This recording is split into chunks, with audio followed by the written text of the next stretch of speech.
सुरैया।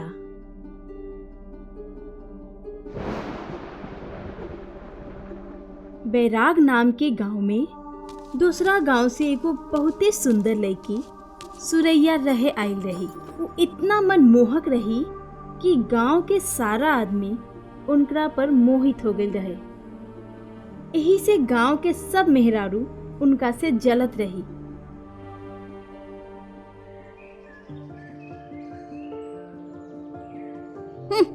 चली रो ठुमक ठुमक के कपड़ा देखत रहे कर इतना छोट बा, तनिको शर्म नहीं एकरा में। हाँ रमा, का जाने कहाँ से आइल भी आई, हमरा ता ई बहुत बेशरम लागेले।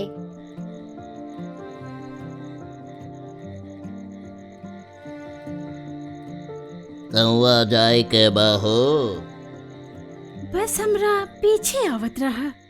और फिर विपुल सुरैया के पीछे पीछे जंगल की तरफ जाए लागल।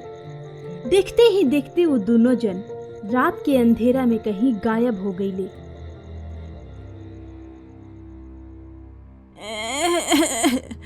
अरे केहू हमरा बेटा विपुल के देखलक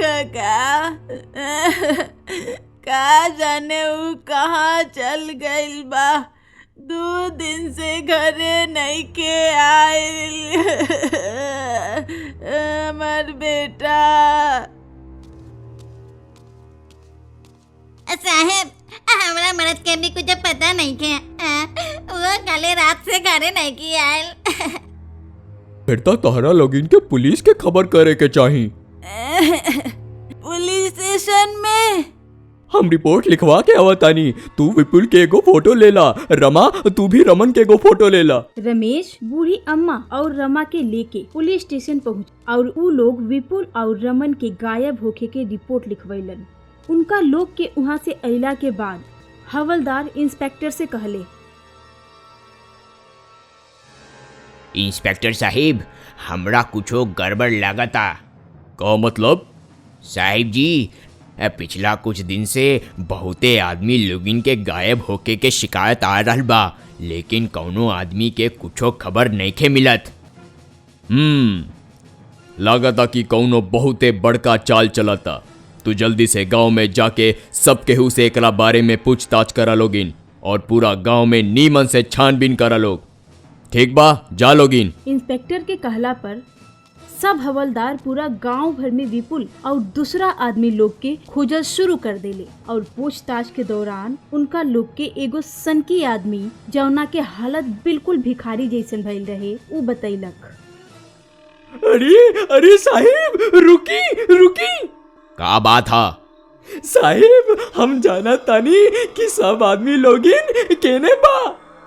का तवा हमनी के केने बा लोग? हाँ, जंगल के बीच में एगो बरगद के पेड़ बा। ऊ सब लोग रउआ के उहाँ ही मिली। पुलिस के खबर देके उस सनकी आदमी वहाँ से चल गई और पुलिस वालन जंगल में जाके देखले तो उनका लोगिन के बरगद के पेड़ के लगे गायब भइल सब आदमी लोग के लाश पड़ल रहे। ई सब देख पुलिस वालन के बहुते अचंभा भइल। इतना बेरहमी से कौन ही आदमी लोगिन के मरले बा, ये खबर जल्दी से इंस्पेक्टर साहिब के देवे के पड़ी। जौन आदमी तोहरा के बतवलक उ केने बा? हाँ साहिब जी, हमनी के ओकरा के खोजे के बहुते कोशिश कईनी सन, लेकिन उ नइखे मिलत। का मतलब कि उ नइखे मिलत? ओकरा के कहीं से भी खोज के यहाँ लावा लोगिन। देखते ही देखते ये खबर पूरा गांव में आग जैसन फैल गई और सब गांव वालन एक दूसरा से बतियावे लगले। का जाने के का हो रहल बा? हमरा के तो कुछो समझ नइखे आवत। जबले कातिल पकड़ल ना जाए तबले संभल के रहे के पड़ी। सब पुलिसकर्मी उस सनकी आदमी के तलाश में जुटल रहे। अब उहे एगो जरिया रहे ई आदमी लोग के कातिल तक पहुंचावे के। ऐसे ही पूछताछ करत करत हवलदार चौक पर बैठल एगो बूढ़ आदमी से पूछलक, अरे काका, रौरा ई संकी आदमी के देखनी हा का, जौन हमनी के ई कत्ल के बारे में बतैलक? हाँ बेटा, हम ता काले एकरा के सुरैया के पीछे जा देखले रहनी। हाँ हैं, ई सुरैया कौन हिया, कौना घर में रहेली? हाँ साहेब, ओकरा बारे में ता ढेर हमहू नहीं की जानत। कुछो दिन पहले से ही हमनी के गांव में आके रहतिया। हाँ हवलदार साहब, उ सुरैया ही सब कहले होई। जब से वही गांव में आयल बिया तब से ही मर्द लोग गायब हो रहल बा। हाँ हाँ, तू ठीके कहत तारू रमा। सुरैया के ही सब कैल धैल बा। तबे अपन चाल ढाल दिखा के सब मर्द लोग के रिझावत रहे। उ सुरैया के गिरफ्तार करके पुलिस चौकी ले चला लोगिन। गांव वालन से सुरैया के बारे में जानकारी लेके पुलिस बिना देरी कइले सुरैया के गिरफ्तार कर लेलक और ओकरा से पूछताछ करे खातिर पुलिस चौकी ले गई। साहेब, हमरा के यहाँ काहे बुलैनी हा? कत्ल तो ई सुरैया कर रहल बिया। तू हमनी के ई केस में मदद कैलू हा औरी तू एकरा के ठीक से जाने लू। यही से तोहरा के हमनी के गवाही के रूप में रखले बानी सन। अगर ई सुरैया झूठ बोली तो तू एकर झूठ पकड़ सकेलू। उ तो हम आसानी से पकड़ लेम। रउआ बस एकरा से सवाल पूछी। बतावा, तू ई सारा कत्ल काहे कैलू? हम सच कहतानी, हम केहू के कत्ल नहीं की कैले। हाय राम, कितना झूठ बोल रहल बिया ई मेहरारू। एकरा के मारी खूबे मारी, जब ले ई साच ना उगले। तभी एगो हवलदार इंस्पेक्टर के कान में आके धीरे से कुछ कहलक। कातिल केहू और बा? हमरा पहले से ही शक रहे कि ई काम केहू औरी कैले बा। हम कहत रहे नु साहिब कि हम केहू के कत्ल नहीं के कैले, तो फिर के कैले बा? ई सारा कत्ल तू नहीं बल्कि ई कैले बारी। बतावा रमा, काहे ई लोग इनके कत्ल कैलू? हम कोनो कत्ल नहीं की कैले। फिर तुम्हारी लॉकेट ऊ पेड़ के लगे कैसे गईल? मार देनी हम उ सबके। ये सुरैया के वजह से हम उ सबके मार देनी। का मतलब बा तोहार? का भाई डेरा गइला लोग? हम ऐसे ही डेराइल रही।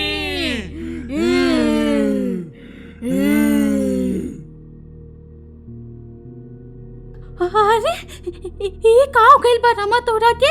ये का हो गइल तोरा के? हम ऐसे ही चिखनी चिल्लानी जब हमार मर्द हमरा के इस सुरैया के वजह से मार देला। हम बहुत तड़पनी पर उ हमरा पर दया ना कइलक। का? ता तू मर चुकल बारू? हाँ इंस्पेक्टर, ओही दिन जहिया रमन गायब भइल रहे, ओही दिन उ हमरा के मौत के घाट उतार देला। पर हमरा में बदला लेने की आग इतना बढ़ गई कि हम भूतनी के रूप धारण कर लेनी और ओही दिन रमन के मौत के घाट उतार देनी और खुद इंसानी रूप ले लेनी। लेकिन तू बाकी सब लोगिन के काहे मरलू? हाँ, हमरा इस सुरैया से नफरत हो गई रहे। एही से जे भी एकरा पीछे जात रहे, हम ओकरा के मार के ओकर शरीर बरगद के पेड़ के नीचे फेंक देत रही। तोहरा शरीर के ने बा जौना के रमन जला देले रहे? ओही बरगद के पेड़ के नीचे। रमा के बात सुन के पुलिसकर्मी के कुछो न बुझात रहे। ना ही उ रमा के पकड़ सकत रहले और ना ही उनका के न्याय दिला सकत रहले। वहां देखते ही देखते रमा हवा में गायब हो गई। गांव में ये बात तेजी से फैल गई।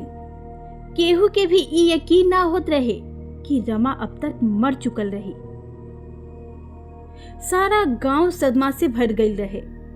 वहां ये कभी न सुलझे वाला गुत्थी बन गई रहे। जहां पुलिस के लगे कातिल तो रहे, लेकिन ओकरा के पकड़े खातिर कोनो रास्ता न रहे।